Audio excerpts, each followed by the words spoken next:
बिस्मिल्लाहिर्रहमानिर्रहीम। अस्सलाम वालेकुम। Success will be your slave if hard working is your weapon. कामयाबी हमेशा आपकी गुलाम होगी अगर हार्ड वर्किंग आपका हथियार है। हम इसको ऐसे कह सकते हैं कि अगर सक्सेस के इंग्रेडिएंट्स की बात करें तो उसमें जो सबसे ज़्यादा मोस्ट इम्पॉर्टेंट इंग्रेडिएंट्स है कामयाबी के लिए वो है हार्ड वर्किंग।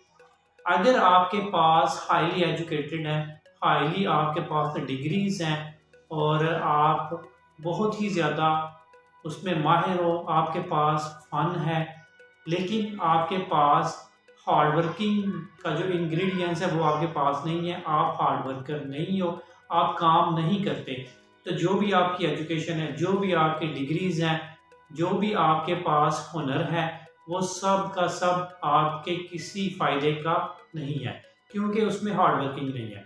अगर आप हार्ड वर्कर हो और हार्ड वर्कर जो है ना वो आपको इतना ज़्यादा एज देगा कि अगर आपकी एजुकेशन कम है या आपके पास हुनर इतना ज़्यादा नहीं है फिर भी आप जो है ना वो कामयाब हो जाएंगे अगर आपके पास मेहनत का जो टूल है, जो मेहनत का इंग्रेडिएंट्स है, जो बहुत इम्पोर्टेंट है आपकी कामयाबी के लिए, वो आप उसको कर रहे हो।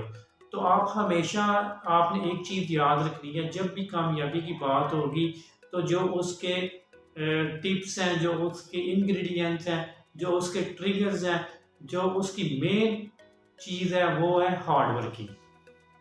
अगर आप सोचते हैं कि हार्ड वर्किंग के बगैर आप कामयाब हो जाएं तो ऐसा कोई भी दुनिया में बंदा नहीं है जो कामयाब है और वो मेहनत नहीं करता। आप जिसको मर्जी स्टडी कर लें, आप जिस मर्जी बिजनेस को स्टडी कर लें, जिस मर्जी इंसान की ज़िंदगी को स्टडी कर लें, आपको एक ही वहाँ पे चीज़ नज़र आएगी और वो है मेहनत, और उसका नाम है मेहनत। हार्ड वर्किंग के बगैर ये मुमकिन ही नहीं है कि आप कामयाब हो जाएं। तो आपने हमेशा हार्ड वर्किंग को फर्स्ट प्रायोरिटी पे रखना है। हार्ड वर्किंग आपके जितने भी आपके ड्रॉबैक्स होंगे, जितने भी आपकी कमियां होंगी, उन सब कमी को वो फुलफिल कर देगी हार्ड वर्किंग। लेकिन आप अगर हार्ड वर्कर नहीं हो तो आपके पास जो भी आपके पास चीज़ें हैं, आपकी एजुकेशन है, आपका हुनर है, या आपका कुछ भी है, वो किसी काम का नहीं है हार्ड वर्किंग के बगैर। तो कामयाब होने के लिए आपने हमेशा एक ही याद रखनी है चीज़, वो है हार्ड वर्किंग।